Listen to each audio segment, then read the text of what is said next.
RSS का मुखौटा है भाजपा, और उसमें जिसका भी चेहरा आगे करे, पिछड़ों का चेहरा आगे करके, दलितों का चेहरा आगे करके, लेकिन उसका मूल सिद्धांत जो है, वो आरएसएस से गाइड होता है। गोलवलकर ने 1940 में किताब लिखा था, उसमें लिखा था कि भाई जब सरकार में हम आए, कभी भविष्य में सरकार में आए हम, तो हमें जो है पूरी देश की संपत्ति को कुछ पूंजीपतियों के हाथ में दे देना है, और 90% लोगों को गरीब बना के रखना है। प्रोफेसर, एसोसिएट प्रोफेसर में 10% भी पिछड़ा नहीं है।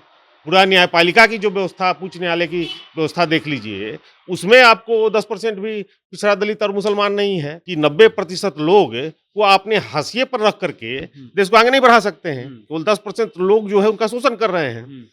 तो इसमें जब 90-10 की बात हुई, तो इसमें इन लोगों में घबराहट हो गया भाजपा में। लालू जी तो गरीबों के नेता हैं। पूरा देश और बिहार की सारी जनता जानती है कि गरीबों का अगर कोई शुभचिंतक है और नेता है, तो लालू प्रसाद यादव है। लालू जी का शुरू से ही मानना है कि जब तक समाज में जो पिछड़े दलित और समाज में जो छोटी-छोटी जातियां हैं, उसको हम आगे नहीं ले आएंगे, तब तक देश को हम आगे नहीं बढ़ा सकते हैं। और इसके लिए सबसे जरूरी है कि जातीय जनगणना हो। बिहार के मुख्यमंत्री और उप मुख्यमंत्री दोनों दिल्ली में राहुल गांधी से मिले हैं। उस बैठक में सलमान खुर्शीद और मल्लिकार्जुन खड़गे हैं। अब ये खबर चल रही है, चर्चा चल रही है कि यूपी का जो मतलब यूपी जो राज्य है, उसके कन्वीनर बन सकते हैं नीतीश जी। तो क्या इसका कोई असर होगा या नहीं होगा? क्योंकि बार-बार नरेंद्र मोदी जो हैं, आज उन्होंने फिर एक हमला किया है, खास करके लालू यादव पे हमला किया है कि गरीबों को जो है झांसा दे करके कि रेलवे में नौकरी दिला देंगे और ज़मीन ले लिया गया है। ये नरेंद्र मोदी ने सीधा कटाक्ष किया है लालू यादव पर। वहीं दूसरी ओर तेजस्वी यादव, राहुल गांधी और नीतीश कुमार की मुलाकात ऐसी बता रही है कि आने वाला जो लोकसभा चुनाव है, उसमें इसका क्या असर होगा। हमारे साथ प्रदीप यादव हैं, राष्ट्रीय जनता दल के प्रदेश महासचिव हैं। इसका क्या असर होने जा रहा है सर? बार-बार नरेंद्र मोदी आप लोग के बारे में, महागठबंधन के बारे में कहा जाता है कि उनके पास कोई चेहरा नहीं है और बस उनका एक ही थीम है कि नरेंद्र मोदी हटाओ, लेकिन क्या करेंगे वो कुछ नहीं। तो क्या उत्तर प्रदेश का कन्वीनर बनाने की चर्चा है, क्या कोई असर होगा?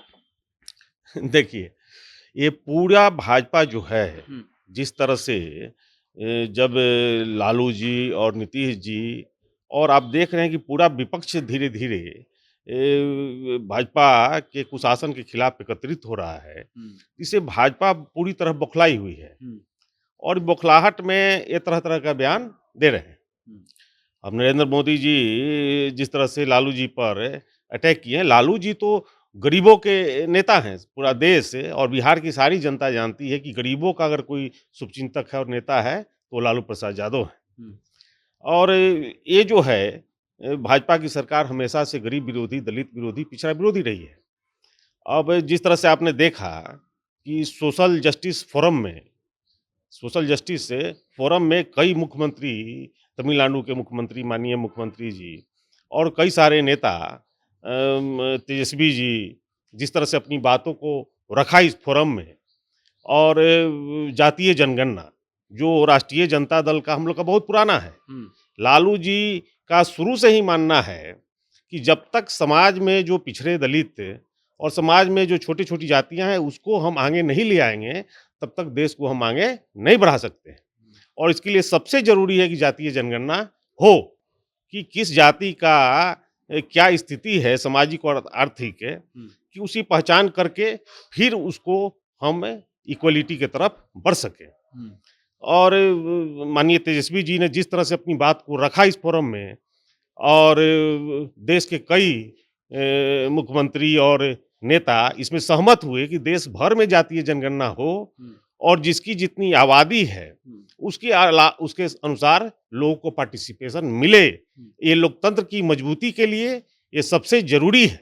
हाँ, लेकिन एक सवाल है सर कि क्या नीतीश जी को यूपी का कन्वीनर अगर बनाया जाता है और यूपीए का एक तरह से एक चर्चा है कि उनको जो है कन्वीनर बनाया जा सकता है, तो क्या उत्तर प्रदेश में इसका कोई असर होगा? नीतीश जी तो एक खुद में एक बहुत बड़ी नीतीश जी की उपलब्धि आप देखेंगे, तो सोशल जस्टिस के क्षेत्र में उन्होंने जो उपलब्धि बिहार को अगर पैमाना माना जाए, तो बिहार में उन्होंने सामाजिक न्याय के क्षेत्र में जिस तरह से अति पिछड़ों को, पूरी पंचायती राज जो है व्यवस्था है, उसमें अति पिछड़ों और खास करके दुनिया भर की महिलाओं को शोषित माना गया है, उसमें 50% महिलाओं को आरक्षण देना, पंचायती में, शिक्षक में और बिहार सरकार की नौकरियों में 35% आरक्षण देना महिलाओं को, वो समझिए कि देश और दुनिया इसे सीख रही है।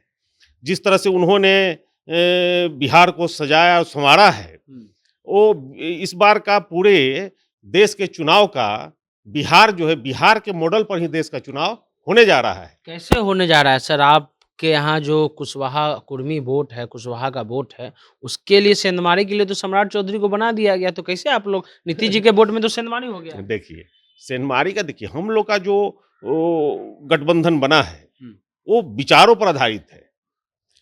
चूंकि एक मजबूत विचारधारा, सामाजिक न्याय का जो विचारधारा है और जो हमारा धर्मनिरपेक्षता का कमिटमेंट है, उसके आधार पर पूरा ये हम लोगों का गठबंधन बना है और किसी व्यक्ति विशेष पर नहीं। आप वो तो भाजपा जो है, भाजपा तो मुखौटा है आरएसएस का, आरएसएस का मुखौटा है भाजपा, और उसमें जिसका भी चेहरा आगे करे, पिछड़ों का चेहरा आगे करके, दलितों का चेहरा आगे करके, लेकिन उसका मूल सिद्धांत जो है वो आरएसएस से गाइड होता है। आरएसएस का जो सिद्धांत है उसमें आपको आपने गोलवलकर का सुना होगा, गोलवलकर ने 1940 में किताब लिखा था, उसमें लिखा था कि भाई जब सरकार में हम आए, कभी भविष्य में सरकार में आए हम, तो हमें जो है पूरी देश की संपत्ति को कुछ पूंजीपतियों के हाथ में दे देना है और 90% लोगों को गरीब बना के रखना है और जन्मों जन्मांतर तक शासन करना है। इस विचारधारा पर चलने वाली है। लेकिन वो तो पिछड़ों को बना रहे हैं ना, सम्राट चौधरी को तो बना है। चेहरा है ना, वो चेहरा है, चेहरा कैसे है? चेहरा है, प्रदेश लेकिन अध्यक्ष जो बनाना नहीं, छोटी-मोटी बड़ी बात हम नहीं लोग का जो प्रदेश अध्यक्ष की बात नहीं है, हम लोगों का जो मूल सिद्धांत है कि हम लोगों का इक्वलिटी कहाँ है। आपने देखा कि जितना भी चीज आप उठा के देख लीजिए, जो भी संस्था आप उठा के देख लीजिए, उसमें पिछड़ों का पार्टिसिपेशन कहाँ है। आप विश्वविद्यालय का देख लीजिए, उसमें आपको प्रोफेसर, एसोसिएट प्रोफेसर में 10% भी पिछड़ा नहीं है। पूरा न्यायपालिका की जो व्यवस्था, उच्च न्यायालय की व्यवस्था देख लीजिए, उसमें आपको 10% भी पिछड़ा दलित और मुसलमान नहीं है। लेकिन आपको देखिए, आप हाँ, यही छोड़िए, पूरे कॉर्पोरेट सेक्टर में आप देख लीजिए, कॉर्पोरेट में जितना भी ऑफिशियल है, उसका आप जाति पर ब्यौरा लीजिए, उसमें पिछड़ा और दलित का क्या स्थान है? कहीं कुछ नहीं है। सरकार से लोग टैक्स में रिलेक्सेशन लेता है, सरकार से औने पौने दाम पर जमीन लेता है, लेकिन अपनी सोशल रिस्पॉन्सिबिलिटी नहीं करता है। मीडिया हाउस में आप देख लीजिए, नहीं ठीक है, पिछड़ों का क्या सम्राट स्थान चौधरी है? के असर होंगे।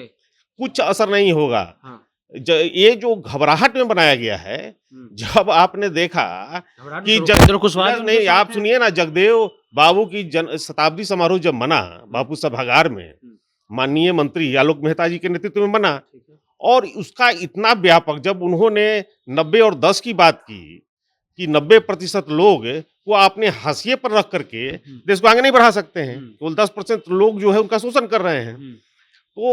तो इसमें जब 90-10 की बात हुई, तो इसमें इन लोगों में घबराहट हो गया भाजपा में, और ये जब से जातीय जनगणना हुआ, शुरू करने की बात हुई, इस घबराहट में ये लोग पिछड़ों दलितों में फूट डालने के लिए, बहुजनों में फूट डालने के लिए हर तरह से कोशिश करके पहले उपेंद्र कुशवाहा को, फिर सम्राट चौधरी को आगे किया, लेकिन इसका कहीं कोई असर नहीं पड़ने वाला है। अच्छा, एक अंतिम सवाल है कि ये जो मीटिंग हुई है राहुल गांधी के साथ, तेजस्वी यादव, मल्लिकार्जुन खड़गे और नीतीश कुमार, क्या इसका कोई असर होगा? क्या मैसेज आप लोग देना चाह रहे हैं?